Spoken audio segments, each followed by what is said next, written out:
There's no way you wouldn't spend $50 to get audio quality like this. And for that price, in my opinion, I don't think there is a better microphone. This is the Fifine AM8. This is a dynamic microphone, so compared to a condenser mic, this will be better at drowning out all your background noise. This is a plug-and-play USB-C mic, so you can just plug this into your phone, plug it into your console, plug it into your PC, and you're gonna get audio quality like this. But if you already have like some kind of audio mixer, this also takes an XLR plug, so you could get better audio quality than this. So if you're a streamer, gamer, or content creator and you got $50 to spend on a mic, definitely go with the Fifine AM8, and I left you that link below. You want a free creamy keyboard with a numpad? This is the Aula F99 Pro, and I think it's finally time to give one of these away.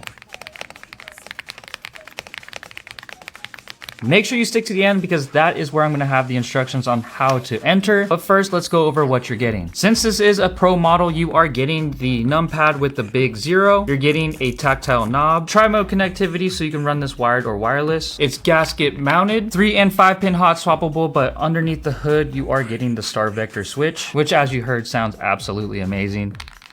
But how do you get one of these for free? All you gotta do is follow this page, tag 3 friends, and comment whether you like a clacky keyboard, a creamy keyboard, or a thocky keyboard. By the way, this is the newest colorway for the Aula F99 Pro, and if you have 0 patience and need this right away, I left you that link below. This is that 37-gram lightweight gaming mouse by Aula, 1K polling rate with the wire, 8K polling rate with the dongle, and they call this the SC800. Lightning fast 0.125 millisecond response time with that PAW 3395 sensor. This is what the mouse looks like with the included grip tape. Now for me personally, I do like the aesthetics of the mouse without the grip tape, but I do gotta say this also feels really nice. This gaming mouse almost felt a little too light for me in the beginning, but for whatever reason with the grip tape, I feel like I have a little bit more control. And for such a budget gaming mouse, I think this is gonna be extremely popular. So grab one of these before they're all gone, and I left you that link below. My new gaming chair has a built-in massager.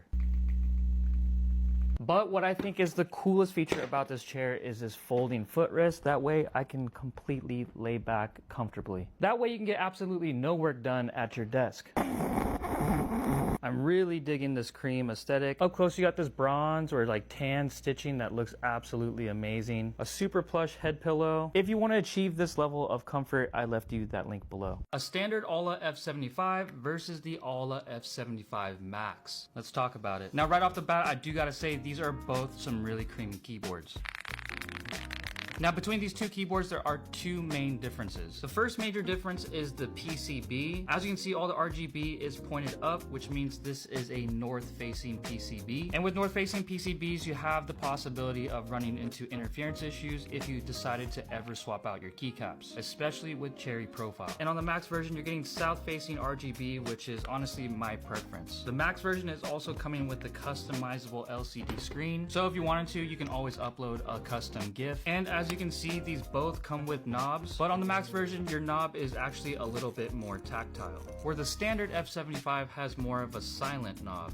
But everything else is still the same. These are both gasket mounted to create that flex when you're typing. You're getting tri-mode connectivity so you can run this wired or wireless. These are both compatible with Mac and Windows, and these both cater to you filthy feet lovers with the 2-stage flippy feet. Now these are both amazing budget keyboards. So which one of these keyboards would I actually recommend? If you are trying to save a few bucks, I definitely don't think you can go wrong with a standard F75, but the price difference is not that big. So I would actually recommend you go with the Max version. You can still get the Max version for a super cheap price, so I left you that link below.